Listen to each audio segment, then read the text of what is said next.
And we are back with another outstanding, a little bit late today. That's all right, though. Episode of Square Table Degenerates. Today we are joined by former pro wrestler and media sensation, Mr. Jamie Dundee. How are you today, sir? I'm very good, my friend. Of course, story of my life. I'm a little bit late, but at least I made it. Right? I was thinking about something the way here, or not the way here, but while you were waiting to come. What's the longest you've ever had to wait for like a rock concert or for like somebody to come to the place you're at, or in your memory, what's the longest you've ever had to wait for something?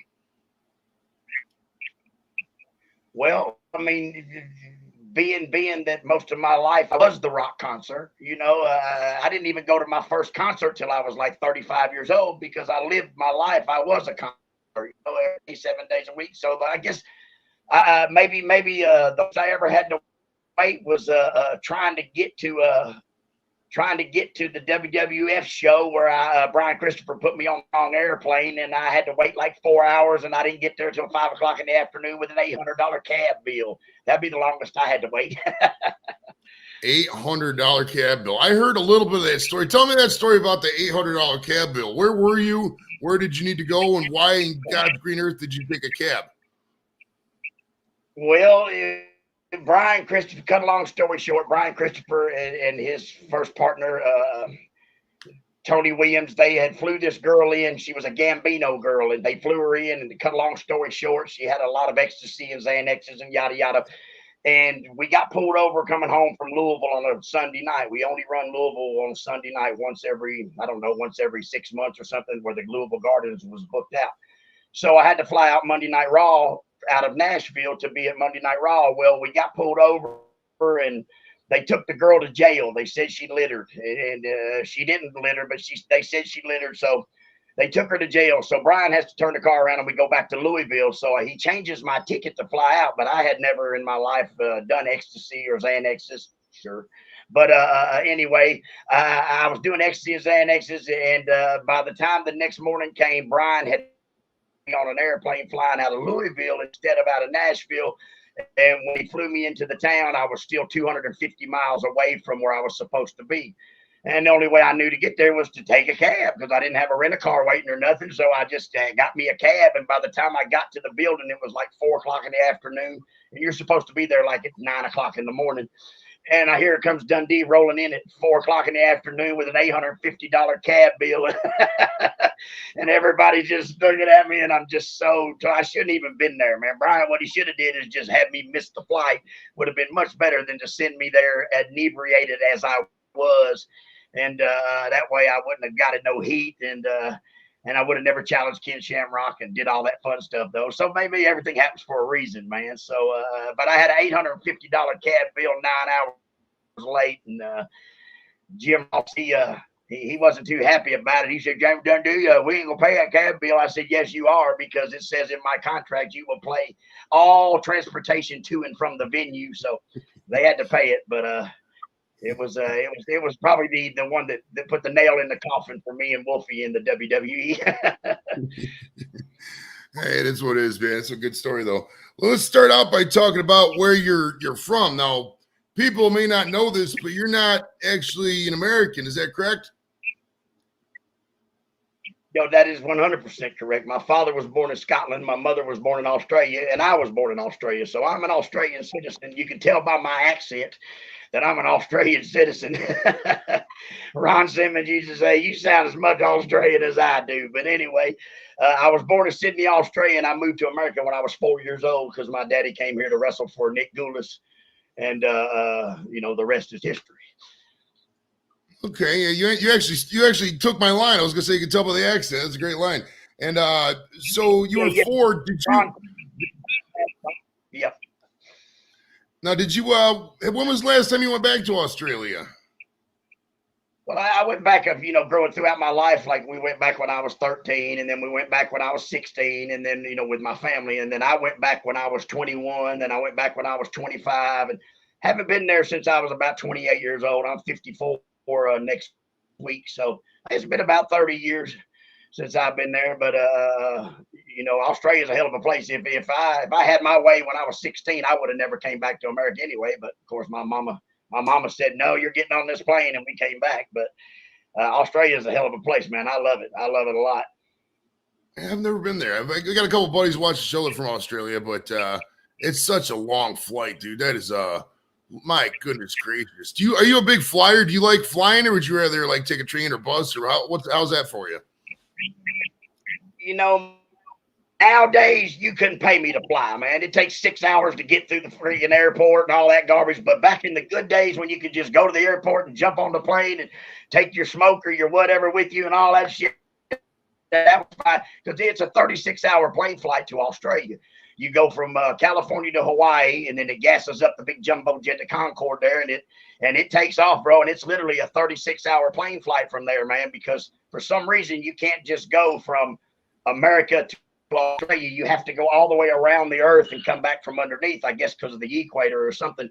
So it's a 36, but the good thing is there's no rules and no laws in the air. So you can drink, you can smoke cigarettes, you can gamble. It's a hell of a time. There's 10,000 people on the airplane, bro. 10,000 people flying. It's a flying city, man. It's crazy to think. The smoking in a plane, that takes me back, man. I remember that. I only like when I was really little, because maybe a couple times in the 80s I remember smoking on planes. I wasn't smoking, I was a kid, but in the 90s when I got 18 and everything, they banned it everywhere. That's wild. Yeah. They say the armrest had ashtrays in the end of them. The armrests that came down in between the seats, they had little ashtrays in the end of them. They still do on them big European Concorde flights, because there's no laws in the air. Nobody owns the air or the water. So there's no laws. So, I mean, you can drink, you can do whatever the hell you want up there, man. And I've had a lot of fun on airplanes, man. More fun than I've had on the ground. I've had some times on planes. I think the best times are probably international flights, because you get free booze. When we was going to Korea in 2004, man, I got lit, dude. I got fucking wasted. Like, I got so lit, dude. It was great. In 2004, could you smoke? No, I couldn't smoke in 2004. No, couldn't do it.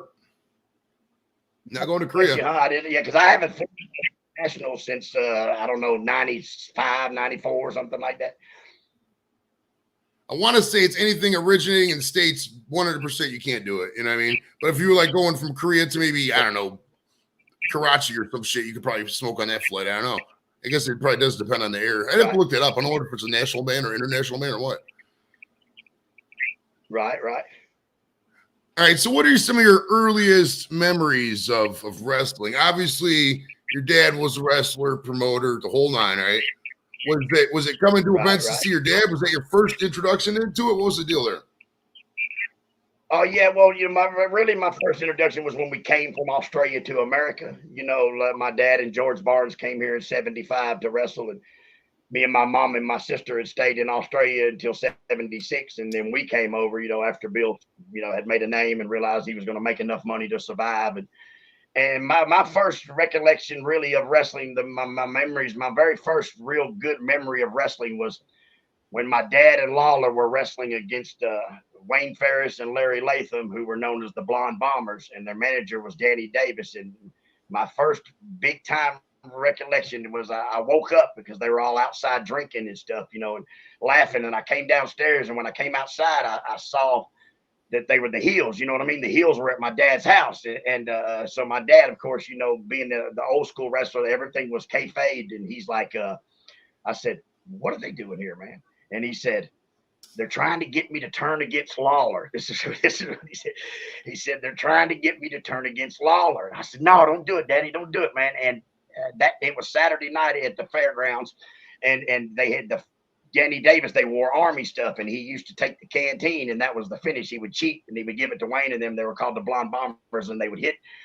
So that night, my dad ended up with the canteen, and I just remember saying to my dad, hey, man, don't give him back that canteen, man. I don't know. I said, don't turn on Lawler, and don't give him back that canteen. And, of course, they're all popping, and they're all saying, what do you mean? We want your dad to come on our side. I mean, everybody stayed kayfabe because, even to this day, I don't think my dad has ever sat down and smartened me up. I just got in the wrestling business and became a wrestler. But my dad has never said to me, "This is how wrestling goes." It was just one of those, you just got in it and you learned. There was nothing ever said. I don't think my dad's ever said in his life that wrestling was a work. I don't think he ever has. How old? Let me ask you this then. How old were you when you realized, okay, this is a work? Oh man, probably. I mean, to see the guys together, you know what I'm saying? Kids in the dressing room when they were going over finishes or nothing. You know what I mean? It was really a hush hush mafia type of world, you know. And so I guess I was probably 12, 13, 14. But see, my dad had already left Memphis and we went to Louisiana and he was the booker for Bill Watts. And then that's when I started kind of getting to know wrestling. I would go on the road and sell the pictures, the gimmicks, you know, they would let me go on the road and sell the gimmicks and pay me 10% because, you know, back then Bill Watt, back in them companies, the promoters sold all the gimmicks and just gave a percentage to the wrestlers. You know what I mean? And so I used to ride around selling the gimmicks. And that's kind of when I started figuring out that all these guys were friends. And then my sister had married Bobby Eaton. And, you know, Bobby Eaton was a big heel and my dad was the baby face and they had worked against each other. But Bobby would come to the house with my sister and eat dinner and shit. So I started thinking, maybe this ain't all it's supposed to be. But, I mean, I was like, I don't know. And that's probably about 12 or 13 years old is when I started putting it together myself. Okay. Now, would you say you were a rambunctious youth when you were coming up as a teenager? Because I heard a story I want to get into in a second about, I heard on Dutch. But when you were like 11, 12, 13, were you like getting into trouble a lot? What was your demeanor and style like? I didn't get into like bad trouble, but I got into, of course, I've always been the class clown, the show out, the one, you know, like in science class when they used to tell you to, you know, ask questions. I always wanted to know how far Mars was from Uranus. And then I just laugh and, you know, so I was always the outspoken child. And because, but my daddy was old school. He'd whoop that ass, man. And I knew that. So I didn't cross too many lines. I didn't want that ass whoop because I would weigh it out, you know, I would weigh out the pros and the cons because, you know, my daddy's old school. He'll still whoop my ass. He's 80 years old. He'll still smack me in the mouth and stuff if you could remember, you know. So, yeah, I was a rambunctious child. I got sent to military school and I got I guess to answer your question, yeah, I was very much a rambunctious. At 4 years old when I came to America, the wrestlers used to give me dollars to go tell the other wrestlers to go fuck themselves because I spoke Australian and they just thought it was great. Little 4-year-old kid going, go fuck yourself, mate. And so they just thought that was great. So Ricky Morton would always give me dollars and say, go tell them all of the fucking self. So it wasn't my fault. It was just the way that the wrestling world made me. That's great. Now tell me this story about you were joyriding your dad's car at like 13 or 14. Yeah. I was, we lived in Charlotte, North Carolina. My dad was booking for Crockett. You know, we had moved to Charlotte. Donna and Bobby, my brother-in-law and my sister had already moved. You know, the Midnight Express was already there. So then my dad came in to be the booker. And so, you know, I was pretty wild. That's kind of where I found the cocaine world was when I was about 13 and in Charlotte, North Carolina, because it seemed, you know, if everybody's doing it, it can't be wrong. So, you know, I found that there. And so I snuck my dad's car out one time, man. My daddy had a big bad Lincoln and then they were going the road and they were going to be gone for 24 hours or whatever. So I jumped in the Lincoln, man, and I hauled ass to my buddy's house and we did what we did. And then on the way home, as I'm sitting at the red light, man, it's great. A car pulls up to me and next to me. And as I look over, it's Dutch Mantell and his wife, Kathy. Dutch says, hey, man, roll that window down. So I unroll the window and he says, what in the hell are you doing? I said, I ain't doing nothing, Dutch. I ain't doing nothing. He said, well, you better do nothing and put that Lincoln back in that driveway right now, son.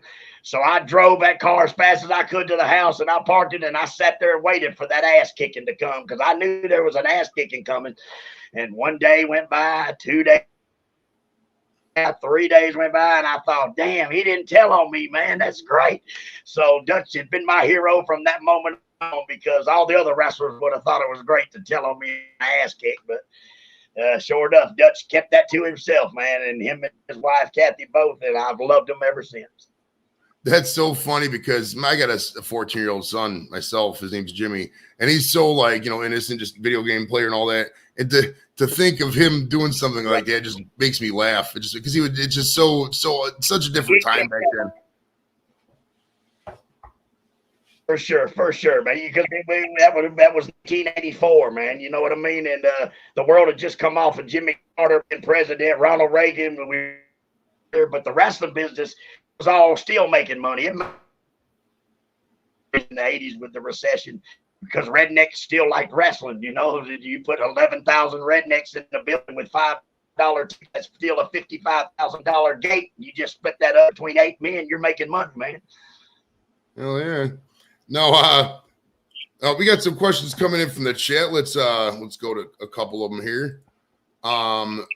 Is it true that Jim Cornette once fired you, and are you a fan of Jim Cornette's? Well, that story kind of I thought it was a real. I didn't let him fire me, but it was when Smoky Mountain had closed down, and so that's what I said to him. I said, "You can't fire me. You don't even work for my company." I said, "You don't even work for my company, and your company just closed down, so you can't fire me." And Randy Hale didn't know how to fire me. He told Cornette to fire me. And I just blew Cornette out because I've known Cornette since like I said, when I was a little boy. My sister married Bobby. And so I've known Cornette my whole entire life.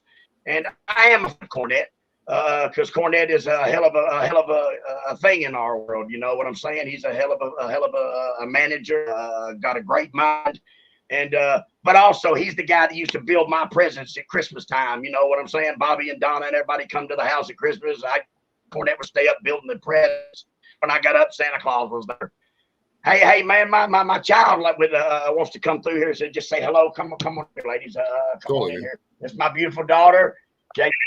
This is say hi to the world. This is Caitlin. Say hi to the world. Say hi, everybody. Hi. Okay, it's Friday night. It's Dundee Friday night, man. Well, love you, ladies. See y'all in a little while. My daughter there, she's never really known me as the celebrity or the wrestler or the star. And I think it's pretty cool for her to see this kind of stuff. I never wrestled since she's been born. I haven't wrestled because I didn't know how to act when I went to the wrestling business, and I didn't want to bring that into a home life. So I just chose to stay home and be dad one time. And I think I got this one right. I don't know. My kids loved the show when I first did it because we used to have all the people come over. And then after the lockdowns and all that, they're just kind of like, "Are you going live again?" I mean, they just how it is, because right. you're doing, they got stuff going on and you got to balance it. You know what it is, man. No, but I went to my first convention last year, and I took my daughter with me to New York and stuff like that, and she had never seen the people react to me as a star, I guess. I was just her dad. She knew I was on the internet. She knew I wrestled. I mean, you can see my wrestling room here. You can see my room is covered in tons of all my wrestling stuff, from walls to ceilings to, so she knew, but she didn't know. And then we went to that convention in New York, man. And by the time we got to the end of that convention, bro, my daughter was like that movie, that one where the girl wants to with Almost Famous. By the time we left New York, my daughter had glasses and she was PG-13 shirts and she was signing autographs and I said, "Oh no, I think she got bit by the bug, man. I can't have her bit by this bug, man. Because once the wrestling bug bites you, it's over." Did you always know or think that you were destined to be a wrestler when you was little? It's kind of like anything. I don't think Dale Earnhardt Jr. really thought he was going to grow up and be a race car driver. He just what he had to do. You know what I mean? It's one of those. I never really gave it much thought. When I was a kid growing up, my mom would holler, "Your daddy's on," and I would come in from outside playing. I'd watch my daddy's segment on wrestling, and then I go back out and play or whatever. It really never dawned on me. Same kind of thing as my Jaden Star there. It's one of those. What else could I be? You know what I mean? What else could I be? I had, at 4 years old, Tommy Rich and my dad got me drunk and pierced my ear with an ice cubes and a needle. I mean, I've been telling wrestlers to go fuck themselves since I was 4 for dollars. And by the time I was 8 years old, I was wearing little jumpsuits that I have still today, like my dad. And I would go to the shows, and that's when I knew that this is what I could do for the rest of my life. Because I said to my dad, I said, Pop, I went in the dressing room and I said, them old women out there, they smell, man. They smell like whiskey and cigarettes. And I said, they want hugs and kisses. And he said, well, charge them.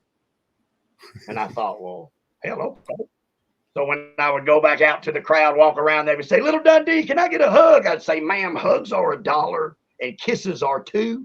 And them old women would say, well, here's $5. You give me 2 of each. And I'd say, damn it. And I would do it, though. And so I thought, you know what? I could do this for the rest of my life. Good stuff, man. Good stuff. Now, I want to. This is going to be a little controversial question here, but I watched some of your Dutch stuff, and I want to know. You don't have to answer if you don't want to, because you're pretty wild. You're pretty honest, and you talk about a lot of random shit. So I want to bring this up. Tell me your feelings about child support. I heard you're not a fan of child support. That's kind of like saying I'm going to pay for a Lincoln, but I don't want to drive it. You know, and take it any way you want it. If a woman and a man split up and she takes the child, then you pay for it while you got it. And then when I come and get them and they come to my house, I will pay for everything. But for me to pay you $50 a week for a kid I don't get to see because you're a douchebag, then that shit ain't, and I do they can kiss my ass. You know, I went to jail for 4 in the penitentiary over that because right is right and wrong is wrong. A man got to pay for a child, sure, when he's with me. But if you don't get along and you run off and take my dog, I don't have to buy you dog food. So you know you can feed the dog next week. That's bullshit. You know, and I've never been a fan of that. I will take care of the child when you let me see it. And when you got it, you take care of it. And if not, fuck you. That's the way I feel about it. Wow, you did 4 years? I went to jail for 4 years. Yeah. Wow. Dude, there's people who like kill people and get like 2 years, and then you got 4 years. And it makes no sense. I mean, if you're not paying the child support and they put you in jail, how are you supposed to pay it when you're in jail? You know, what? Check this, man. The guy me when we went to trial, I took mine to trial because I felt I was right, and I still feel I'm right for him. But when we went to trial, the guy in front of me raped and sodomized a 13-year-old boy, and they gave him a 2-year sentence. I had never been to jail in my life for little petty things, you know, failure to appear, something stupid. And they gave me 4 years in the penitentiary system for not paying $50 a week. So, of course, I had to say, so what you're telling me is you'd rather me fuck them than not pay for them? It was a contempt of court, and it charged me $125, but I didn't care because that was exactly how I felt. The guy that fucked and raped a 13-year-old boy got 2 years, and the guy that didn't pay $50 a week got 4. Tell me how that's fucking right. Oof. Now let me ask, can I ask you about your time inside? For me, I always think a lot of people think it's like way more different than it is. To me, I think it's usually pretty boring, pretty mundane. I haven't really done much time. I had a couple DUIs. I did like 10 days, shit like that. But I mean, for most of the time I could tell, as long as you're just minding your own business, you're pretty much good to go. You just get a job. Is that pretty much the case? Was your case there, or how's the deal? Yeah, listen, I mean, God rest his soul and bless his heart, Brian Christopher. He said when he was in jail, it was miserable for him to see. But when I went to jail, brother, I had it made. I mean, literally had it made. I used to say if they would let me fuck once a week, I would never leave. Because literally, I mean, you just play cards all night long, watch TV, get food brought to you, they do your laundry, you get to hang out with a bunch of buddies, you get to smoke bud, you get to do whatever they really fucking want. There's no bitching old ladies, no whining kids, no nothing. And I used to say, if they let me get laid 1 week, I'd never leave, bro. Because to me, it was nothing. It was stupid is what it was. It was pure fucking just dumb. Just sitting in this box, they're literally paying $30,000 a year to house an inmate, and I fucking only owe $3,000 child support. The state of Kentucky would have been better off to pay my child support. They would have saved $27,000 per year. But that's why they're the fucking 39th poorest country in the nation, because they're that fucking stupid. That's great, bro. That's great. Now, can we talk about you were mentioning some cocaine earlier? and I'm always curious about drugs because nobody ever really talks about drugs. So if you don't mind, I want to talk about some drugs for a little bit. I'm good at talking about them, but I'm clean 15 years. I'll have the world know. Since my daughter's been born, I am clean and sober, and I hate it. Hey, I'm not gonna lie. I'm sober myself. I smoke weed. I'm California sober, I guess, but like, I'm not gonna lie. There's sometimes I do miss drinking, but then I always think about like the hangovers, and I'm like, okay, that's all right. I'm good on that. But like the cocaine and stuff. What like back? I'm trying to how to word this.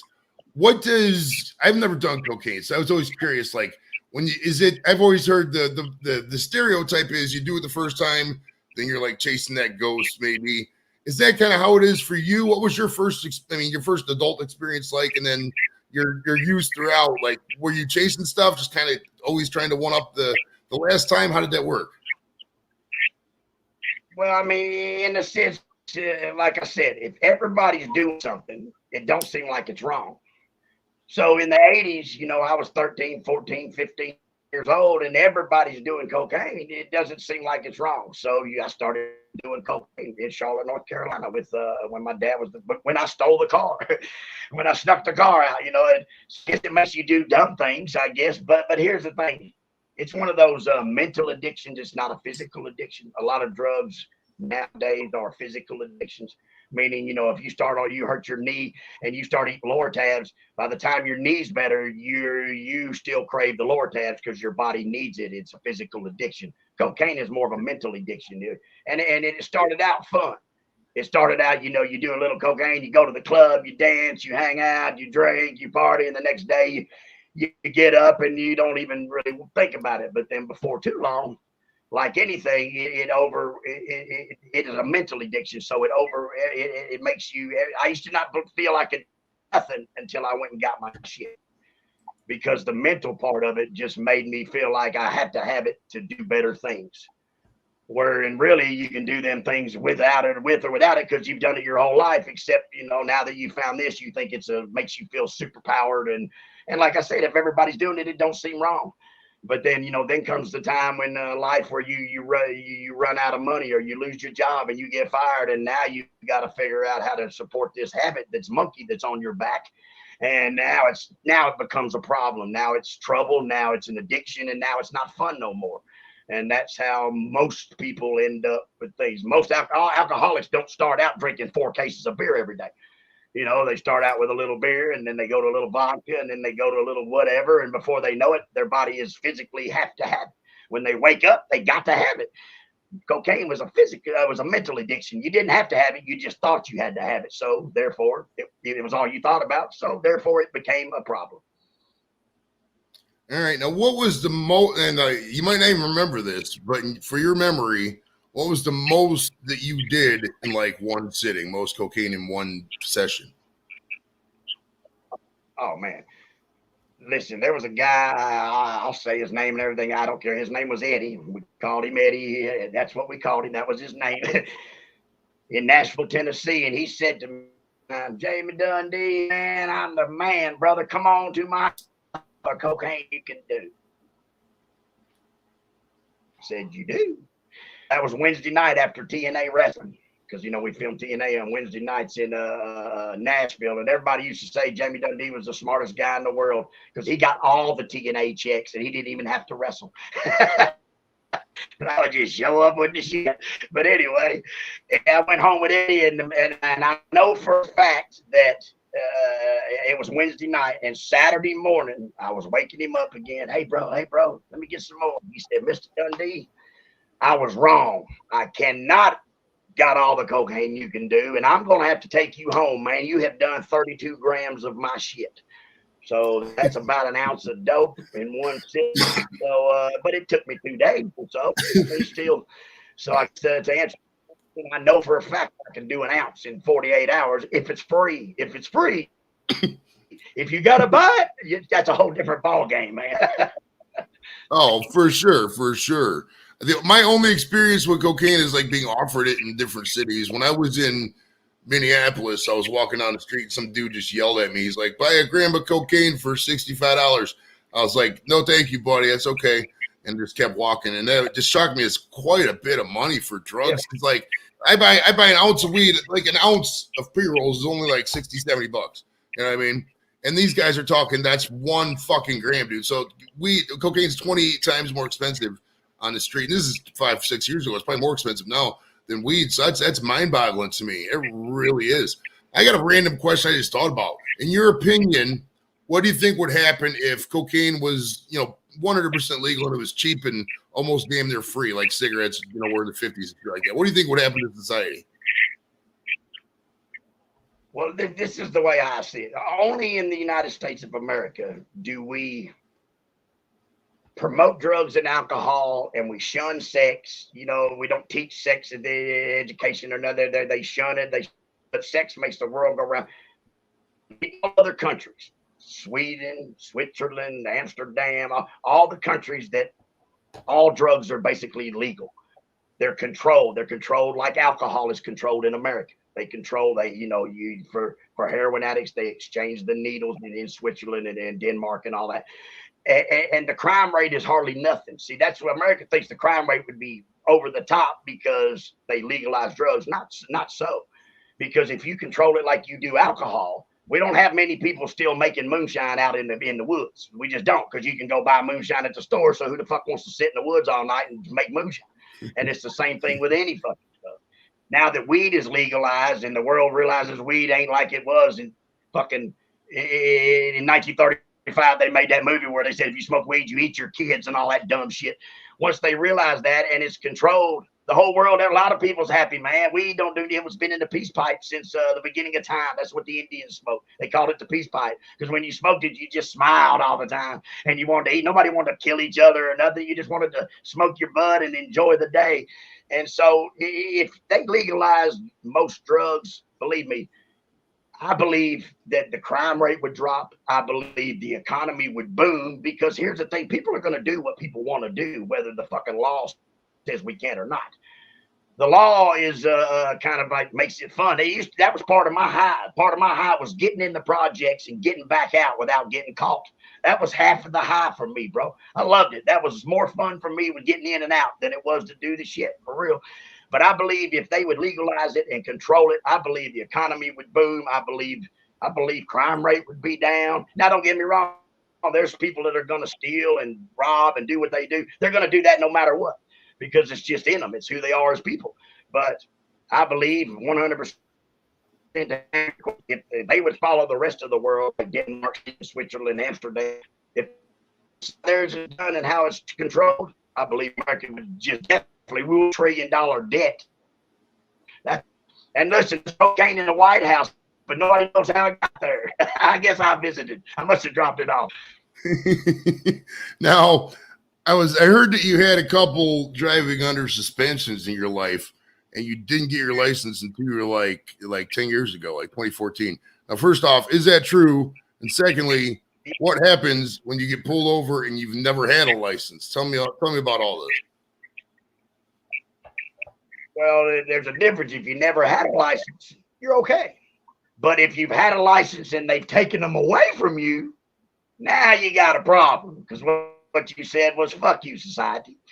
But actually, lucky for me, when they took my ID and they said, Dundee, you Bill Dundee's boy? Oh, I got the motherfuckers now. As long as I stayed in the Nashville, Memphis, Louisville, Evansville area where my dad was famous, nothing happened to me. They just let me drive on home. But in my life, I had 47 driving on suspendeds and about 80 or 90 tickets and shit that I didn't pay and all. But here's, you got to remember, we drove 150,000 miles a year. That's what our circuit. When we lived in Nashville and we drove Memphis on Monday, Louisville on Tuesday, Evansville on Wednesday, some small town on Thursday.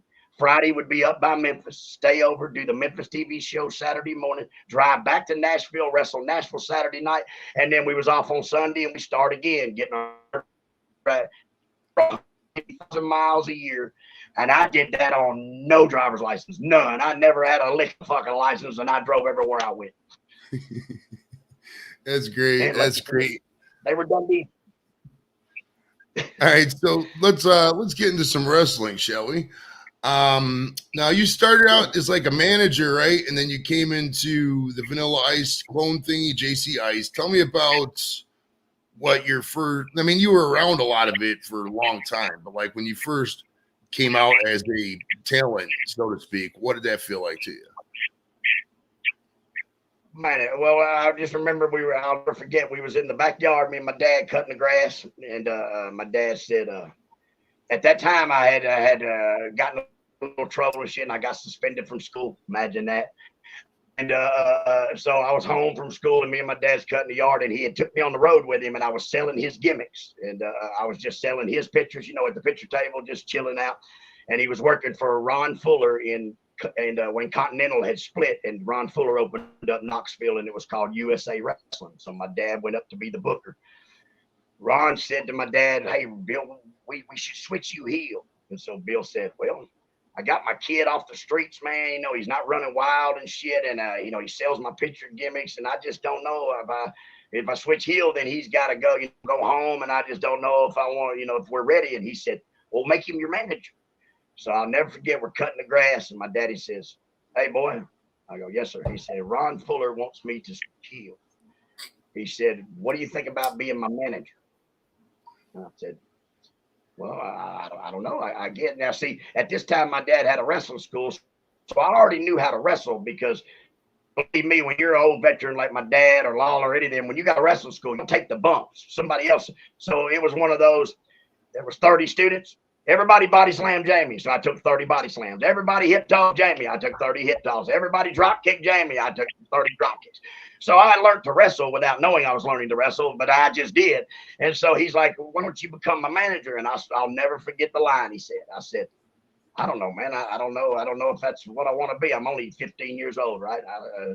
16 years old." And I said, "I don't know. I don't know, man." I was fixing to be 17. This is in May, and I turned 17 in June. And I said, "I don't know, man. I don't know if that's, what I want to do." He said, "Son, there is more money, more pussy, and more fame than you can poke a stick at, boy.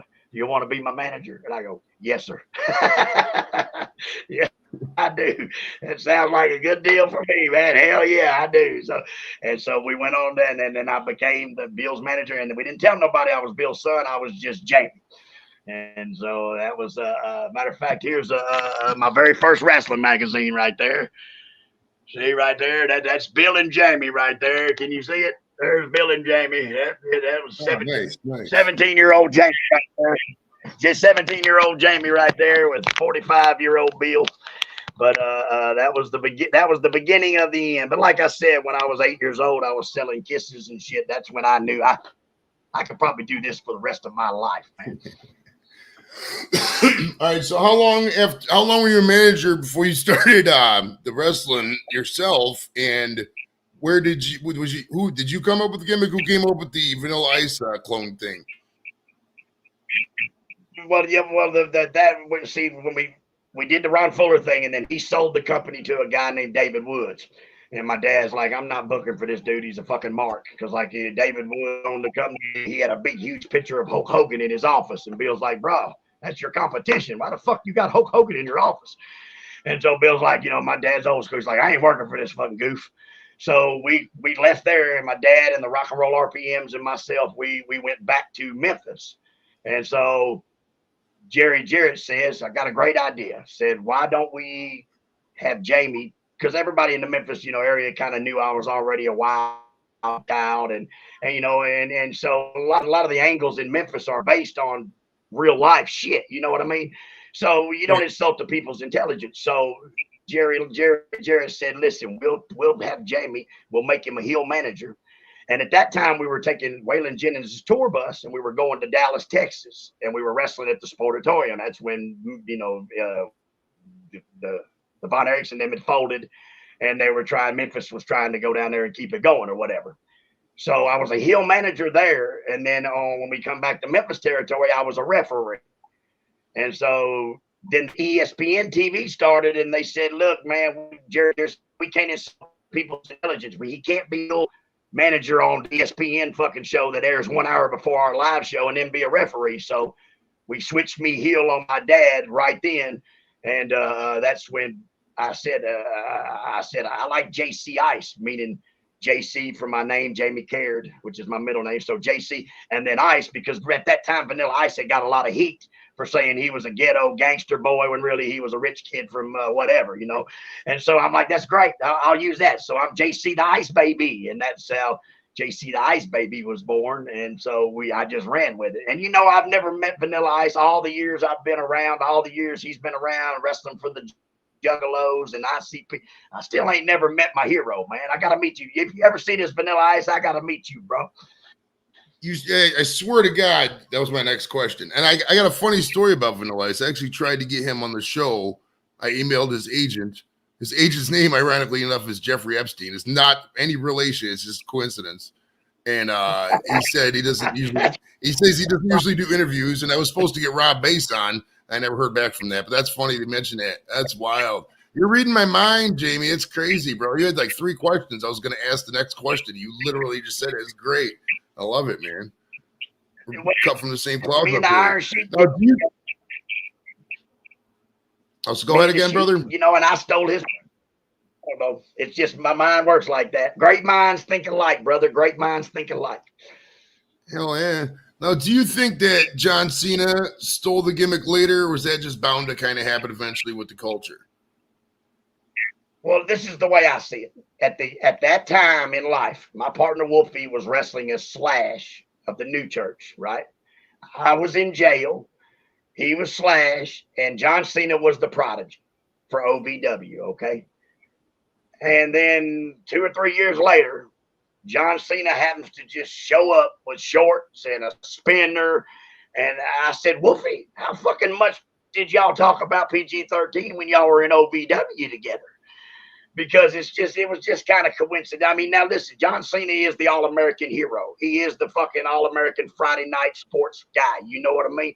He works out. He's a military man. He's a fucking quarterback of football. He is all the things he says he is. In fact, he's probably too nice of a guy to be in the wrestling business for real. I don't know him and I've never met him, but to me, 100% do I feel that Wolfie and him sat around or whatever, and he saw the pictures and he saw the up and he thought, you know what, I can upgrade this. I'll make it a fucking spinner, because that's the only thing he did was made it a spinner and just kept our gimmick. But I mean, that I'm flattered if he did, and if he didn't, I still think he did, and I'm flattered anyway. You know. Right. Heck yeah. So you were in Memphis. We had a question about Memphis. Jerry says, do you remember the weatherman? His name was Dave Brown. Do you remember that guy? Of course, I still see him today. Matter of fact, he will be at a convention I'm at on June the 29th in Jonesboro, Arkansas. It'll be Jerry Lawler, myself, my dad, Handsome Jimmy, Jimmy Hart, Dave Brown, Downtown Bruno, Doug Gilbert, Ricky Morton. It'll be a whole bunch of us. And in Jonesboro, Arkansas on the 29th. And yes, Dave Brown has been a big part of my life. The weatherman has always been around that I can remember. And of course, the great Lance Russell. He was Dave Brown was Lance Russell's sidekick. Okay, yeah. So we got a couple of friends from Arkansas. So all you Arkansans, or Arkansanians, or Arkansans, I don't know what the fuck to call themselves. All you guys that live in the Little Rock State, go to that convention in Jonesboro, bro. It's gonna be a banger. Now, the old Memphis territory, it was called USWA, right? Jerry Lawler land. It's Lawler's thing, right? That's what got you in the WWF, no? No, what actually got us in the WWF? Jimmy Cornette. Okay. My partner, he had Lawler in a sense. Lawler kind of got when we got fired, we thought that Lawler kind of had something to do with that, because we were wrestling Monday Night Raw for WWF, then we were wrestling Tuesday for Lawler, Wednesday for Lawler, Thursday for ECW, Friday for ECW, Saturday for ECW, and Sunday for Smoky Mountain. So we're working fucking 4 territories or something in a week. And it was just too much. We were getting paid big money in the WWF. We were getting paid really good money in ECW and Smoky Mountain. So we dropped Lawler's 2 days, because we were only making $7,500 to go work on Tuesday and Wednesday. And we said, fuck it. And so the prima donna, he said we were prima donnas because we quit his company. And he matter of fact, he even stated one time, he said, Paulie, you know, if you get PG-13, gets another place to go and they pay him more money, they're leaving your company. And Paulie's like, no shit. That's what this fucking business is about. What are you talking about, Lawler? Of course, if I can make $1,000 on Monday night and I can make $100 on Tuesday and Wednesday and $500 on Thursday, Friday, Saturday, why the fuck would I keep the $200 shows? What are you, an idiot? So, I mean, you know, it was one of those kind of deals.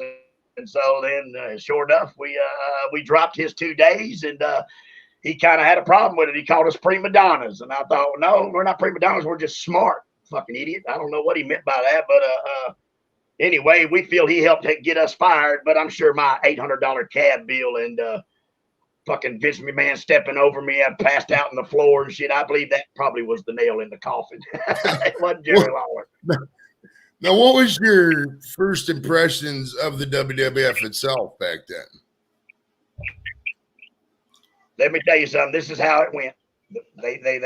We went up there to work with the Smoking Guns. They were the World Tag Team Champs, and we were the USWA Tag Team Champs. And so, you know, they were doing the cross thing. You know, they were coming to our territory. Like every Monday night, Lawler would work one of their guys, Lex Luger, Yokozuna, Shawn Michaels, Randy Savage. And then we were getting to go in and out. And Brian was getting to go in and out. Doug and Tommy were going in and out. And, you know, anytime there was a show close for WWF, we would go do dark matches or whatever. And so my first thing of WWF was, you call me, I didn't call you. So, and to me, none of them guys were stars because my daddy had hired and fired every one of them motherfuckers. My whole life, nobody is a big star to me. I don't know. Nobody, I don't get starstruck much at all. Much do I get starstruck? I got a little starstruck with Bret Michaels because I got tongue tied and Kid Rock. But apart from that, nobody's a big star to me because my daddy's Bill Dundee. You know what I mean? Who the fuck are you? My daddy invented wrestling. My daddy fucking came from America. My brother-in-law is beautiful Bobby Eaton. So when we went to the WWF, I went there just like I would anybody else's show, just like any outlaw show, any other fucking show. You called me, here we are. I'm going to perform, and then I'm going to go to the house. And when we get there, Bill Watts is our agent at the time, and he says, well, Jamie, you boys got your work cut out for you. These guys are the WWF Tag Team Champions, and they are the shits. And I said, oh. He said, just you and Wolfie, just give them the match. Go over the whole match and just put them over at the end with their finish, and good luck to you. And so that's what we did. We went and said, this is what we do, boys. Like that whole match with us against the Smoking Gun, which is a damn good match, especially with their size to our size. You know what I'm saying? Because when you watch it on TV, my partner will be 6'1" and 220. He looks like a fucking little kid, and I look like a midget. Because them boys are big boys, man. The whole WWF is big boys. You know, they're all 6'6" and up, man. It's just the ring is 24 by 24 or some shit, where all other rings were fucking 18 by 18. So instead of 2 steps across, it's 3.5 steps across when you're running, you know, because there's just such big dudes, man. And when you say somebody 6'7", 6'8", that sounds big. When you fucking stand next to it and look at it, you realize how big that is, man. You know, like Andre the Giant. That sounds big. When you say 7'7", that sounds big. But when you stand and look at fucking 7'7", you realize how big that really is. Oh, yeah. I'm 6'3" myself, and if I got to look up at somebody, that's a big son of a bitch, dude. That's a tall for bird. I got my buddy Chuck is like 6'9". I got to look up and like, jeez. Fucking beast, bro. All right, now you guys throw.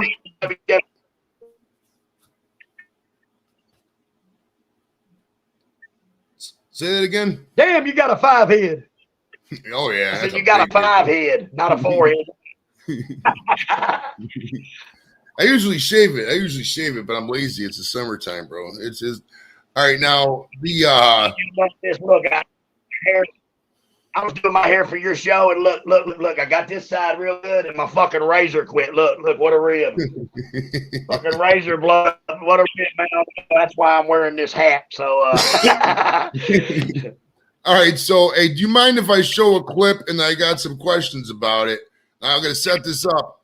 The nation, you were throwing into the nation of domination for some reason. Well, because of the rapper thing, I'm thinking. But then they threw you out to the wolves, so to speak. But this made me laugh, so I'm going to show this clip. All right, watch this clip. Now, do you those sweet dance moves? Is that something like? Do you just go out there and just do whatever, or how much of that is choreographed? Explain something like that. Listen, that is Memphis at its finest. Now listen, that's the Road Warriors, man. They have God and Moses. There's nobody the Road Warriors haven't beat. And so when you notice we're in our wrestling show, that is actually the day that we walk out and leave. Because what they did was they came and that's why I kind of got heat with Jim Ross, and I make fun of him. Go, oh, Jim Ross here, good old JR. That fucking guy, they came and said, because what they do in WWF is they give you your plane tickets for the whole month, okay? And so they came and took our tickets back. So what you did was you back is what you fucking did. And they came to us and said, Jimmy, we need to get them tickets back because we're going to grade your seats. Instead of coming to say, hey, you boys are fucking fired, give me my tickets back, they come up with some bullshit excuse, give me the tickets back, we're going to upgrade them, yada, yada. So me and Chris Candido go to eat. You know, we go down to the fucking Kenny Rogers chicken place. Me and Candido's going, and he says, man, fuck, I'm going to miss you, boy. And I go, what? He goes, yeah. I said, yeah, you boys are leaving today. I'm going to miss you guys, man. He said, I heard Lawler got y'all fucking canned. And I said, oh, that's why they took them fucking plane tickets back, motherfucker. So when we get back to the building, he's like, no, don't say nothing. Don't say nothing. I said, bullshit, Chris. I ain't going to fucking say nothing. What the fuck you mean? So that's when I roll in the building. I'm like, what the fuck do you mean, Jerry Lawler, you motherfucker? And me and Wolfie's like, I tell Wolfie, and Wolfie starts to cry because he's angry, that mad fucking cry. So we're ready to fight Lawler. And he's like, listen, I ain't got nothing to do with that. I ain't got nothing to do with it. I'm like, bullshit, motherfucker. Fuck you. And then, cut a long story short, we go to the Road Warriors and we say, listen, you are the Road Warriors. You guys are God. Do not think we're walking out of this building because we have a job for you. That is fucking not the case. We told him the story, and Hawk said, well, take the money and run, Dundee. So we fucking leave the building, and then Bruce Pritchard comes outside, and he starts giving us some bullshit story about, if you boys walk out of here, you'll never be able to shut the fuck up. My daddy made that line up. My daddy fired you, your brother, and fucking everybody else in this building. Fuck you, man. And Shawn Michaels comes out, and he's like, what's going on, Jamie? And I'm like, listen, bro, these motherfuckers just took 5 plane tickets, which is 5 weeks worth of pay, fucking of my money.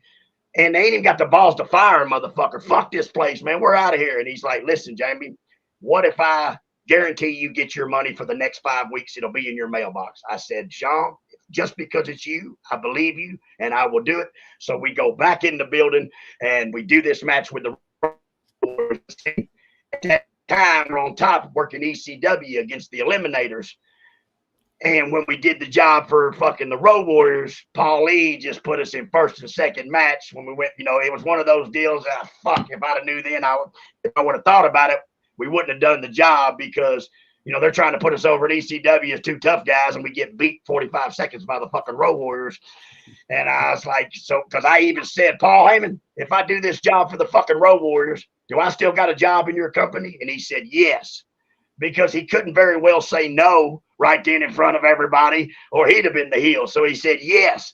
And he kept his word. We did still have a job, except we were first and second match against Spike Dudley and Mikey Whipwreck, where the week before we were fucking building the main event to work with the Eliminators because the Eliminators had never beat us in Memphis, and we were videos, and it killed the whole fucking thing. But that karate, that little kung fu move right there, I said to Hawk, listen, man, all I want is fucking 10 seconds of this silly ass fucking kung fu like I'm on karate, and when I cartwheel, you clothesline my head off.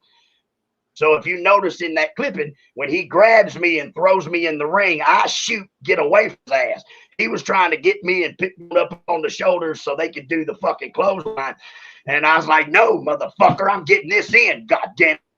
So then I started bouncing around and doing karate, and it got over like hell, man. So I used to do it all the time as a babyface in Memphis.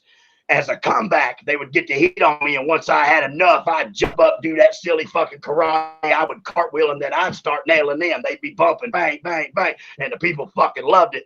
So I thought, I'm going to use Tracy Smothers, God rest his soul. He called it breaking bad. He'd say, break bad, Dundee, break bad. And so when I'd break bad, then the fucking world knew it, that I was mad. And so the Road Warriors, if you see that there, when you watch it closely, Hawk fucking snap mares me in. and he's ready to go home. And no, sir, I'm getting this shit in. Fuck you. Just like That's on awesome. WrestleMania, I got a great story about that with the Road Warriors. If you'd like to hear it. Oh yeah, go ahead. In WrestleMania 13, they tell us at the end there, they put us both up on the shoulder, Wolfie up on Ahmed, me up on Animal. Hawk comes off with the double clothesline. Bam! They told us to hit and roll. And if you notice, and on every fucking WrestleMania 13 fucking picture, when we hit, Wolfie rolls, and I'm just laying there in the ring. So Hawk comes walking by, and he goes, "Roll, Dundee," and I'm laying there, and I go, "Fuck that, Hawk. I'm never going to be on WrestleMania again. I'm getting my time." He said, "Good shit, brother." And I fucking lay in that ring. It comes back down, fucking drags me out, throws me over their shoulder, and carries me off. Because fuck that. I knew I wasn't going to be on WrestleMania again. I was going to get my time, baby. And Hawk said, "Good shit, brother." It's fucking great. That's awesome. Now, how long total were you in WWE? Well, I mean, on and off, like, I don't know if you would count. We were swapping in and out and all that shit. The whole thing from the get-go till the last time we worked for them, probably a year and a half, something like that. Because, like I said, we would do a lot of dark matches around Memphis, Nashville when the WWF was there, or Louisville. Anytime the WWF came anywhere where our territory ran, they would send some of us, Brian, Doug, Tommy, me, Wolfie, all of us, Okay. We got a question from Blake. Did you enjoy your time in ECW, and was the backstage environment more wild in ECW than WWF?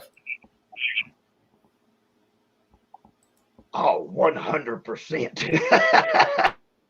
That's like night and day, bro. The WWF is the most miserable. All the fucking wrestlers are miserable. They all making a lot of money, but nobody's happy because everybody's just sitting around in fucking misery, man. And you got to get there at 9 o'clock in the morning, and you just sit in the fucking building all day long, and it's terrible. It's the worst, man. You don't get to be. Now, me, I was always me no matter where the fuck you put me. You can put me on Mars, and I'm still going to be just like I am. But everybody else has to play politics, and they have to, that everybody else dresses in suits and ties. And fuck you. I had a Marlboro bag. My bag was a Marlboro bag on wheels. Everybody has fucking Louis Vuittons, fucking big high dot. Fuck you. My bag is Marlboro bag on wheels that I got free from Marlboro Miles, and I fucking smoking my dope. And I'm always just living life for me, and I did there too. Everybody else fucking miserable. ECW was so much fun, because everybody could be who they really were. Because first of all, everybody knows that Paul Heyman just took a bunch of derelicts, a bunch of fucking wrestlers that the world didn't want, and built a hell of a company with them. And then I don't know if anybody's seen it, but I watched it. It's Tommy Dreamer and Taz and Sandman and Paul Heyman. They're all sitting at a fucking table, and they're all talking, because Paul Heyman kept all the money. He fucked all them boys out of all the money. But just like they said, Tommy Dreamer said, Paul, fuck you, but I love you. That was the greatest time in my life, and I would do it again. And that's the truth, because it was just so much fun. It was so much love. There was nobody backstabbing, trying to steal your spot. Nobody conniving. In the WWF, boy, it's some conniving motherfucking shit, bro. It's one of those when somebody dies, you don't mourn. They're fucking happy because the spot opened up. Believe that, man. Now, how did they get away with so much violence, dude? Like, you watch some of them old ECW matches, and they're fucking around with barbed wire and a whole thing of tacks. And I mean, it was just hard R. Like, it was ridiculous. How did they just not care? I mean, what was the deal? Well, here's the thing. Like when people, like when you say that, only one match of the night usually did that. You know what I'm saying? And that would have been New Jack's match, because that was the thing. Like, New Jack was the first wrestler I ever knew that played the music the whole fucking time he worked, which was cool. It was new, something different, and it was fucking, and it made the people really get into it. You know what I mean? Because you go back and watch old Memphis or anything, lots of motherfuckers brought fucking weapons. We had Texas death matches that had weapons all around the ring, and in New Jack's thing was to come to the ring with a trash can full of shit, throw it in the ring, hit a motherfucker with everybody with it, bang, bang, the music's playing, everybody, yeah. And then he's gone and it's over. And the people kind of settle down. They give him another regular match, then here comes the Sandman and Sabu, and fucking they got beer and they're fucking flying around. And so most people remember that, like you said, the thumbtacks and all that shit. But really, that was only about one match per card usually, because if every fucking match did it, by the time you got to the last one, it would be boring as shit anyway. You know what I mean? So me and Wolfie would go there and bring comedy. We would bring the comedy for, my thing in ECW was to get the microphone and just burn on motherfuckers for the first 5 minutes. It was great. I got paid just to fucking talk, and I'm pretty good at talking. I'm pretty good at talking. Did you ever get really hurt by any of the? Did you ever have some hardcore matches where you were like in some razor blades or in some barbed wire or anything like that, and you really get cut? You got any scars, anything like that? I mean, what was the deal there? Well, in our generation and in our time, you were a fucking idiot if you did that. You know what I'm saying? Anybody that did the thumbtacks and the light bulbs was really a guy that couldn't fucking wrestle, and he was just trying to make it look like he could wrestle. You see what I'm saying? So that shit was called, we considered that backyard wrestling, and it was garbage. Now, when ECW came out, it got a little more notoriety and shit, yada, yada. But, I mean, there's a video on there of me and against Ox Harley and Madman Pondo, and we said before the match, do not hit us with those stupid fucking thumbtack bats and shit, man, because that ain't our deal. And Ox Harley hits Wolfie with it, and he stops the match. Hey, motherfucker, if you want to fight, we'll fight, but fuck you. And they go in the ring. Wolfie wears his fucking head out. Ox Harley leaves. He comes back in. Wolfie wears his head out. Ox Harley leaves, and it's over. And, Ox Harley got his ass kicked and it was done. But because in our day, that was garbage. That was fucking, anybody could do that in a sense is what we would think. You can't, a real wrestler didn't need that shit. But, in my day, a wrestler like us who wore tennis shoes and fucking tape was a garbage wrestler. It just goes with the generation thing. And the reason they got away with it is because it was on a local fucking channel. It was on late at night, like at 12 o'clock at night, at 1 o'clock in the morning, like on the pay channel. And that's how it started. So that's how they got away with the violence. But there was no chicks in the crowd. None. They didn't draw no women. They draw all fucking dudes, man. See, in Memphis, we and then That's great. All right, so you kept jumping, sinking ships, and you went into the WCW, like right before they ended, it looks like. Now, did they have anybody in charge, or what was the deal there? It seems like to me, like at least in 99, 2000, towards the end there, the WC, I mean, they got a whole series on Vice right now about it. That just like wrestlers just kind of did whatever, and half the people were paid to sit at home. Is that the case with you? What was the deal there with WCW? Well, WCW deal was me and Wolfie had left WWF or whatever, and Wolfie's stepdad, his name was Big Pete. He was a kind of a wrestler too, but he was head of this security called Rock Solid Security in Nashville. And me and Wolfie were working for Rock Solid Security, working the concerts and all that shit.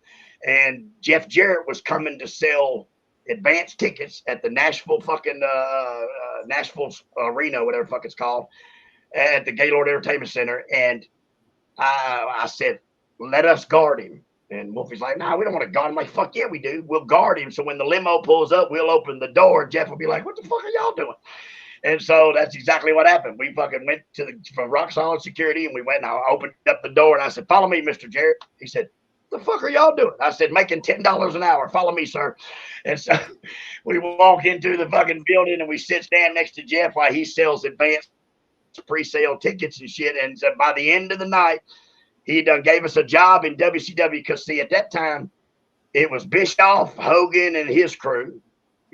Nash and Hall or whatever. Then it was Jeff Jarrett, Scott Steiner, and Russo and his crew. So Jeff, fuck that. Y'all are coming to work with us. So when we went and started, it was great because that was on a Friday. We started Monday Night Nitro on that Monday. And Jeff's like, fuck yes. So like you said, at that time, there wasn't really nobody in charge. Bischoff and his fucking clan and fucking Russo and his fucking clan. And that's why they were all butting heads. And Hogan wasn't going to put Jeff over. And Jeff said, fuck that. Hogan needs to put us over. It's a new era. This is our time, yada, yada. And so me and Wolfie were just along for the ride, man. We're just like, fuck yeah. And then all of a sudden, the whole thing shut down and everybody was out of a job. Okay, yeah. Rest in peace, WCW. All right, now let's get into some Jerry Springer, because I know you really like the Springer thing. You really do. Now let's start off. How many episodes of Springer did you do total?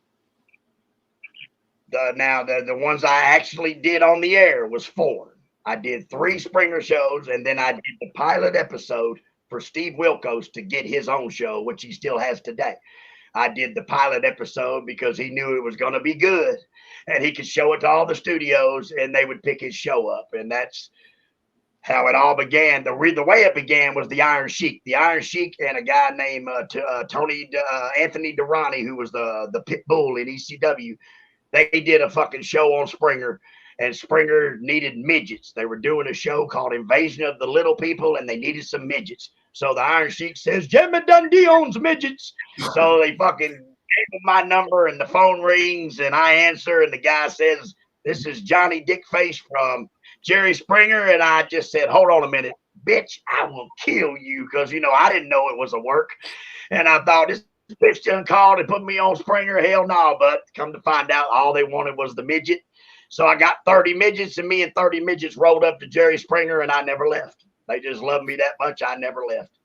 And now, to horn, brother, I definitely 100%. Here we go. Look right here. 27 seasons, 5,000 shows, 35,000 guests from 1991 to 2018, but there's only one worst guest ever, and it's fucking Jamie Dundee. That's great. That's priceless. I'm the worst guest ever on the Jerry Springer show. That's fucking priceless, man. We got to go back to the midgets. Now, you had 30 little people with you. How did these midgets, how did you guys get there? Did you guys take a bus, a van? How did these midgets get to the Chicago? Yeah, we took fucking first class flight. You only had to buy 4 seats for 30 midgets. Just pack them all into 4 seats. But anyway, I used to have a midget. His name was Danny Flowery, and we called him Midget D. And I tell everybody I owned a midget. And the reason I say I owned him because I was his legal guardian. He was a crazy little fucking dwarf, and I love him, and I miss him a lot. He died in 2000. But I'll show you a picture of him up on my wall here. See, maybe you can see the meat. Oh, you accidentally muted yourself. You got to hit unmute.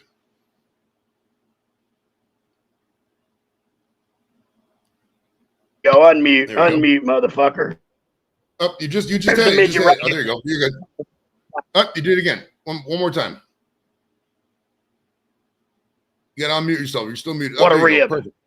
All right, good. Keep it there. Up, you did it again. One more time. Just tap. Yay! Yay, we're back. All right, look there. There's the midget. See my midget?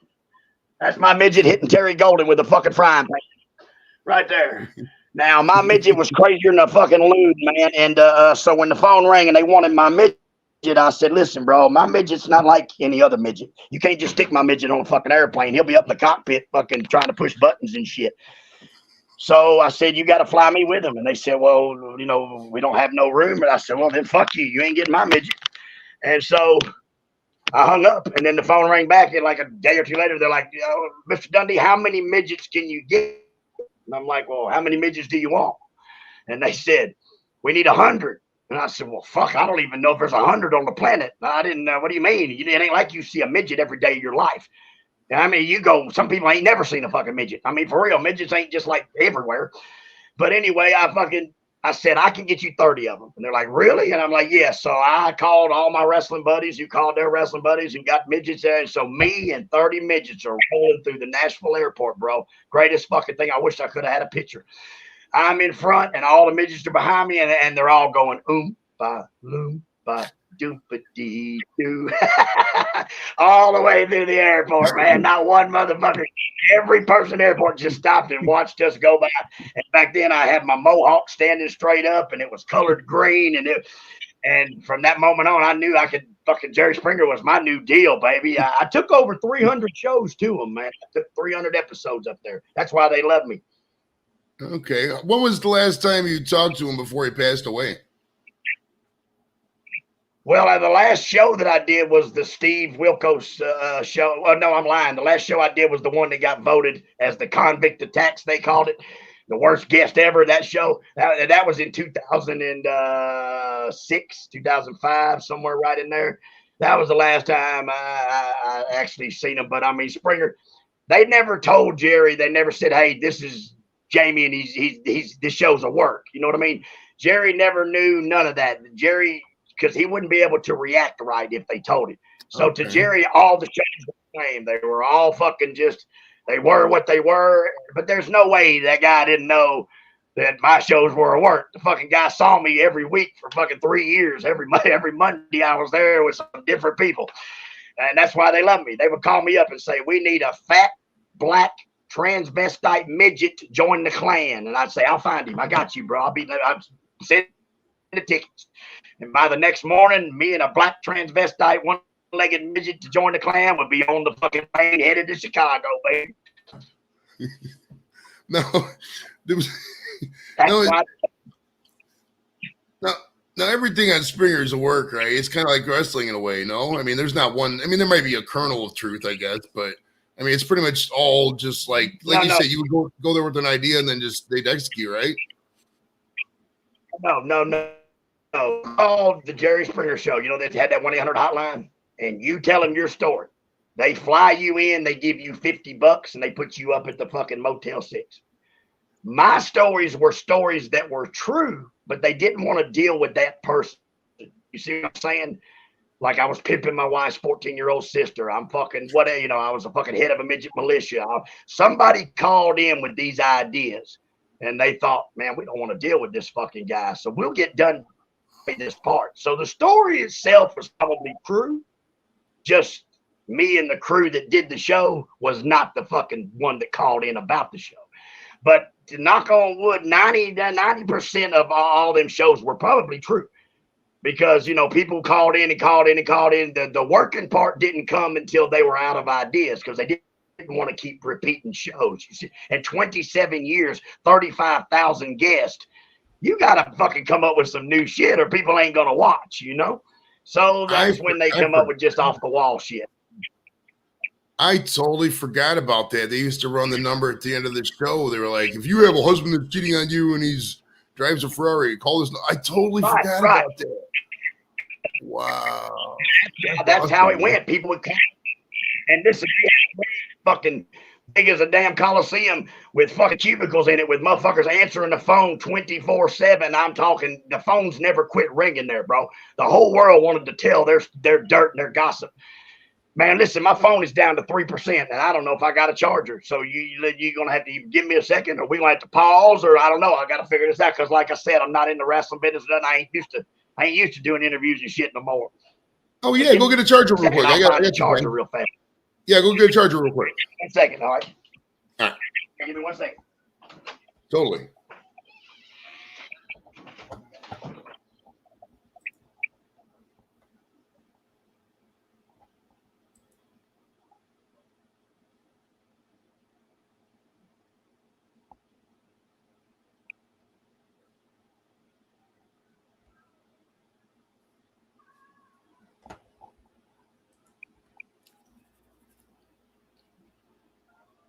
You are listening to the Square Table Degenerates, only on YouTube.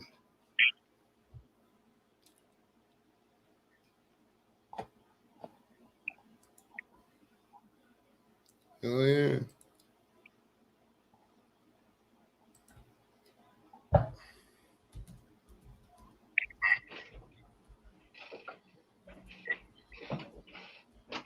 All right. I'm back, bro. I'm back. I think it's gonna work. Got my charger box and I'm prepared a little bit. Let's see. And all right, we're in there, baby. We're in there. All right, we good? All right, here we go. All right, got you saved. All right, back to action. All right, so yeah, the Jerry Springer show was oh no, I've disappeared. What happened? Uh-oh. No, we'll give him a couple minutes to oh, that's just some I don't know, Rick. It was some lady I found off the internet. If Jamie comes back, we'll definitely talk about Haku. I guess we could just phone charge again. Just got to click the little button. If it doesn't come out, we've had a decent show. But yeah, in January or June 29th, Jonesboro, Arkansas. Brian, what's up, buddy? He's going to be at a convention. I might have to go find that flyer while he's waiting to come back. Let's see here. Yeah. Yeah, if somebody, that's not going to, yeah, he froze and then dropped. We'll give him a couple minutes here. If I get a text that says he can't do it because his phone's going to die, we'll just end it. But next week, former Michigan State, and I think he played for the Colts. Tight end John Cure is going to be on the show, 5:30. Should be a good one. We'll just give it a couple seconds here. Dude. Hey, listen, take this opportunity to smoke some weed, man. Take the nearest weed buy. If you're a weed guy, if you smoked weed before, there's probably weed on your table. Like for me, I just got to reach over here. Boom. There's weed. You know what I mean? Right there. This is OG Kush, the Top Smoke Corporation, and beautiful. I don't know. You can't read the rating in these things, dude. These the bags. You ever notice how small they put the rating into the fucking dispensary bags? Oh, he's back. Good deal. Hold on, stand by. 3. He's gonna connect his. There we go. Perfect.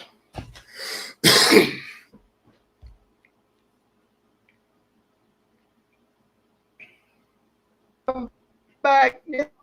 He's back. Wait till the thing stops spinning. All right, can we see you? There we go, Jamie. My man. All right, can you hear me again, brother? I'm back. Where are you at? You still here? Hello? Yep, we are good. I can hear you. All right, I made it back. All right, perfect. My bad. I can hear you, but I can't see you. There you are. We're back. We're live. We're back and live, buddy. All right, now check it. Jerry Springer, was there any storylines that they came to you and you were like, I can never make that happen, or no, that's too gross, or anything like that? No, because I am an entertainer, and entertainers know other entertainers, and what may be wrong for you is not wrong for someone else. There was not one show they ever called me about that I didn't fulfill. I did not get for them, not one. That's great. All right, do you have any Haku stories? Man, I don't. I know he's the baddest, toughest motherfucker in the wrestling business. I've heard that my whole entire life. But I really don't know how. Now, when we lived in Charlotte, North Carolina, when I snuck the Lincoln out and shit, our next door neighbor was the Barbarian, old Barb.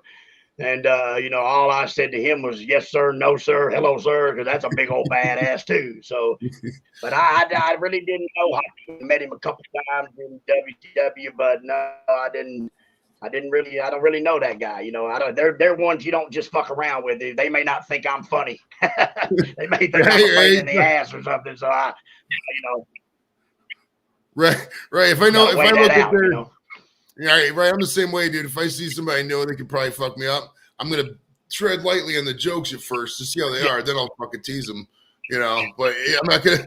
If somebody's like 6'8", 350, I'll say, all right, let's chill out for a little bit, man. Just chill. Now, I wondered this, man. Right. You got the audience in the Springer Show. There's a lot of fights and all that. Is the audience told to just sit there and not do anything, or just can the audience, were they able to join in? What was the deal there? Well, let me tell you, man, the fucking first time I ever did one of them shows, right, I was pimping my wife's 14-year-old sister. And so they told me, they said, Jamie, when you go through this fucking door, start a riot. Start a fight. And I said, you want to fight or you want to fucking riot? I get this building. He said, no, just start a fight with somebody, for the security to jump in there. So when I go through the fucking curtain, I pick this guy on the front row. I said, you jack off. You don't judge me. I said, I'll pimp that fat bitch you're with. And I go like I'm going to hit him. Look, brother brother cowards. He says, I ain't with her. So then I see a black dude. I said, what the fuck you looking at, boy? You fucking house boy. Oh, man, he fucking shot that security guard's chair down, right? So I'm thinking, and fucking the security hooks him and shit. But this is what they don't let nobody know, which is fucking fun as hell.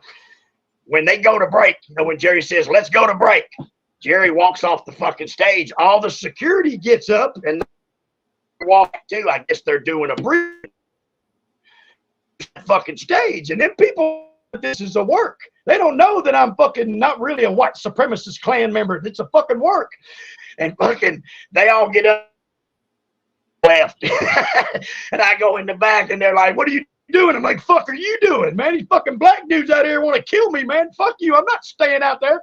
They're like, Jamie, you got to go back to the stage. I'm like, you got to go back with me, motherfucker. I'm not fucking sitting out here with Chicago gangster brothers who think I'm a fucking Klan member. Ain't happening, bro. So, because, I mean, they don't tell you that security's going to get up and leave. They just tell me to start a fucking riot and a fight, and then they're all just going to leave me on the stage. Not me, bro. Now, what? Let me ask you this, man. What did you do for work after the 1990s? Jerry Springer. You just got residuals from I Springer? worked for Springer. Fuck, they paid me for $1,500 to $3,000 a week, bro. Depends on how many shows I brought. And that was just on a 24-hour period on Monday. Fly in Monday morning, fucking fly home Monday night. Less than 24 hours. I fucking made $1,500, $2,000. They gave me $100 per show that I brought. So if they would call me and say, I need 3 shows, I need a girl to kiss a girl, that's one show. I need a big fat guy to get stuck in a window for another show, whatever. Take 2 or 3, they $500 what they call a finder's fee, $500 per episode. I bring 3 episodes every fucking week. That's $1,500. I'm back home in 24 hours. Fuck the wrestling business. I got $1,500 on a Monday night, and I'm good till next Monday. That's just what I did for about 3 years, man. Why not? Who the fuck? Why wouldn't I? Okay. What are you doing? I mean, are you back? Is the convention circuit? Is that kind of your job now, or do you have any other things you work for? Well, I mean, my job now is to do what my wife and kids and grandkids tell me. That's just all I fucking do lately. Like I said, I've done conventions last year, and I've done about 3 conventions this year. But because, you know, when I go to the wrestling world or the entertainment world or whatever you want to call it, it changes my persona. I become a different person. You know, like a lot of people say to my wife, man, what is it like living with Jamie Dundee? And my wife's like, I really don't understand what that question means, because it ain't like I sit around the fucking house being, hey. I don't sit around the house like that. You know, I'm a normal old regular dude. You know, I'm out there cutting my motorcycle, bathing the dogs, just doing little fucking shit. But I guess when I like doing this show or when I go around the entertainment world, my persona changes. I become that JC Ice, that Jamie Dundee, that over the top fucking guy. But it's not like I just sit around my house fucking doing that. And so, I mean, and so that's why I tried to keep it separate. I tried not to bring it into my family, you know, because they don't go together. You know, the personas don't go together. All right. Have you ever been in a Ferrari or a Lamborghini? And do you have a favorite car? Yes, I have been in a Ferrari when I was, I guess, 10 or 11 years old. My mother's friend in Nashville, my mother's friend was one of the big DJs in Nashville for the radio show, and he had a Ferrari, and he was taking me and his son. His name was Santana Manning, and the son's name was me and Santana were taking up to go see our concert. It was Gary and the Union Gang and the Monkeys. Fucking and the Monkeys, hey, we're the Monkeys. People say we monkey around, and that was my first concert. And we rode there in a Ferrari, bro. That was fucking beast mode, man. But yes, I have a favorite car. It is a 1968 or 69 Camaro, baby. That is the baddest fucking car on this planet. I wanted one my whole entire life. Could have bought one when I was about 15, and my dad said, "Where'd you buy that hunk of shit?" And I might have been the 2024 Mercedes. Me, I'm the 1969 Camaro, baby. Fuck that new shit. You know, I've always loved that old school stuff, man. But 69 yeah, it's Camaro, funny, right? How, one of those two. Right. It's funny how you ask somebody a favorite car and nobody ever says anything past like 1970. It's always like maybe some 70s could be like 1975 and earlier. Nobody ever picks like, oh, the 83 Buick LeSabre is my favorite car. Nobody ever says that. You know what I mean? It's wild. Right. I would go with the Smokey and the Bandit Trans Am. That was pretty fucking cool, man. You know, with the big eagle on the hood. That was all right. But like you said, 69 and below, that was some beast mode muscle cars, baby. Oh, yeah. 59 Nomads, something like that. That's me. All right. Do you like McDonald's And what is something they had that you miss? Something they had that I missed was the Hamburglar. I missed the Hamburglar, man. He was a good dude, man. In them fucking stripes, always doing time. And I'm a hamburger, bro. But listen, it's funny you say that because I remember, this is no shit. I remember plainly when the sign said 1,000 and then it went to 5,000, then it went to 10,000 burgers sold. I remember that when that fucking sign said that. Now it says 200 trillion or some shit. I probably don't even say a number now. But our whole life growing up, that number would say 10 burgers sold, 20,000. And I remember counting them all up. I remember they stopped when it hit 99 billion. They stopped. I think that was in the 90s. And then they totally took it down after that. All right. For sure. Now it's, there's not even a. What is the worst food you've ever ate? Fuck. Mexico City. Eating real fucking Mexico City food. And what I mean by that is like when we wrestled in Mexico, you can't eat none of their food from none of their restaurants because their animals drink water and it has that fucking parasite in it that will kill you. And the worst thing I've ever eaten was come out of a bar called the Hotel de Rail. It's a discotheque in fucking downtown Mexico City. And they had a fucking whole rod shoved up its ass and it was spinning and it fucking looked so good, man. I said to my boy, Mike Anthony, can I eat that? He goes, no, you cannot eat that. I'm like, please, I want to eat that, Mike. He's like, fuck no, bro. Sure enough, I ate it. They cut that. It was so good when I ate that motherfucker. Then that parasite hit me, bro. And oh my God, you don't know sickness. People think COVID was bad. You don't know fucking sickness until you get that parasite from fucking. You don't know whether to shit in the floor off the commode or shit in the commode off the floor because it's coming out of both ends and you got nothing to say about it. And then you got to get a special pill that dries it all up and shit. But brother, it's a see, it doesn't them because they from as soon as they're born, they start drinking the water, and the parasite, I guess, is But when us old tourists go over there, if you don't go to Acapulco or somewhere with the tourist fucking stuff, and you're downtown Mexico City living for real, it's you got to find the right places to eat, and that fucking shit, brother, I wouldn't wish that on my enemies, man. That was the worst shit. But in Mexico, they got doctors in every dressing room, so they just write you a prescription because, I don't know if anybody knows this or not. You go to Mexico and everything's legal. All pills are legal. All steroids are legal. You just walk in the drugstore and buy whatever you want. You can tell that every time, the first time a wrestler goes, because he's got fucking armfuls of shit, and he sits them on the counter. He's got Halcyon, Xanax, Lortab, fucking steroids, Cestanon, Deca, and the pharmacist is like, amigo, it's okay. It's going to be here, man. You don't have to buy it all at you can buy them every, because the first time there's a wrestler, you're like, fuck, 90 fucking inches for $7, fucking 10 bottles of that. And oh my God, Cestanon preloaded in the shot for $15. Give me 20 of those. And you walk up to the counter with fucking armfuls like it's Christmas. And our pharmacist is always like, fucking tourist, American wrestler. It's gonna be here, man. And it's not going away. You're good, bro. That's but great. The worst food ever, Mexico City, real fucking Mexican food, kills you, bro. That's great. All right, who would you pick out of the Beatles or Queen? Me, myself, Queen, bro. Even though he's a fucking pole smoker, I don't care. I love the guy. Fucking, Freddie was the shit, bro. It is what it is. I didn't want to hang out with him. I just love his music, man, because my favorite song by them, which I use going to the ring many times, is Fat Bottom Girls. Fat Bottom Girls, you make the wrestling world go around. Hell yeah. But, I mean, why did he was gay? They were, and if you ever watched him on stage, he's all fucking feminine and, and we as a society never realized that, but I don't care. I don't mind gay people shit. I love them in prison. All right. A couple more questions and we'll get out of here. When was the last time you went to the movies? Sure. Say it again. Well, I played in a movie with Robert.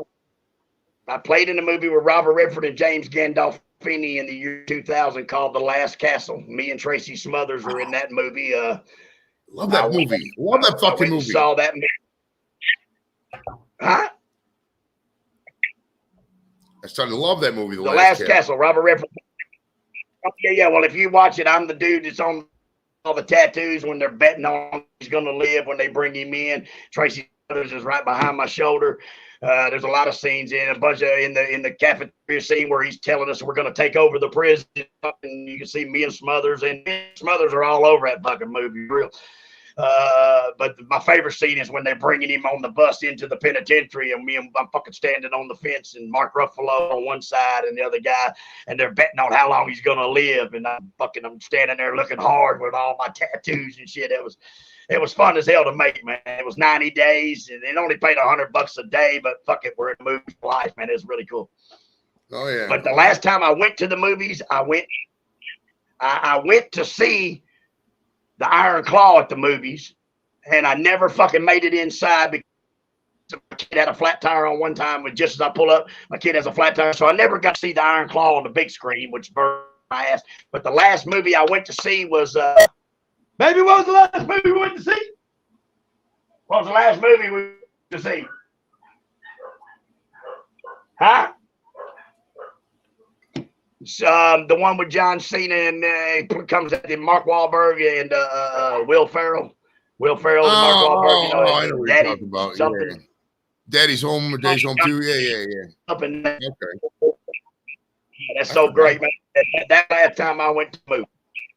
Okay. Is there anything in life you regret not doing? Anything in life you regret not doing? Man, I don't know. Let me think, bro. Like turning something down, or just something I've not done in life that I wish I could do. No, either really. Like you mean yeah. See, I mean, really, man. There's nothing. I've kissed Jenna Jameson on pay-per-view. I am voted Jerry Springer's worst guest. I've been on WrestleMania. I've been in video games. I've been on fucking TV. I've been on fucking magazines. I've got a action figure. I've got a beautiful wife and fucking 8 beautiful children scattered all over this planet, and I love you all. And so, but the only thing I guess I ever regret not doing,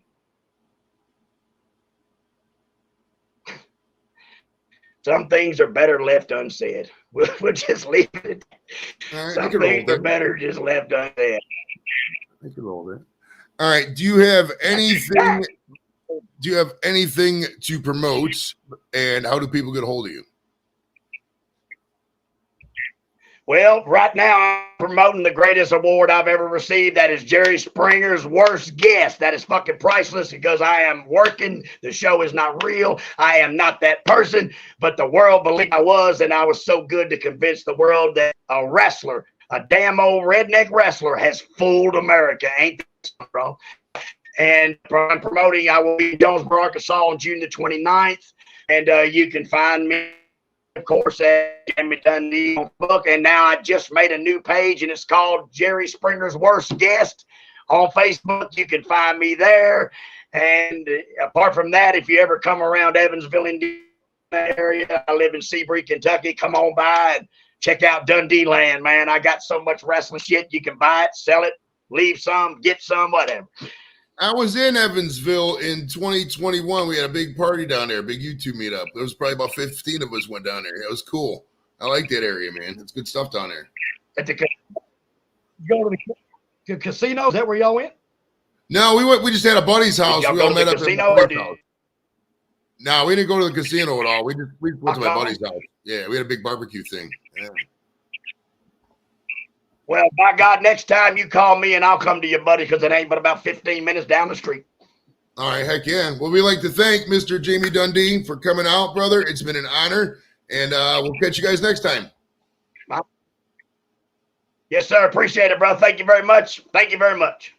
All right, later, guys.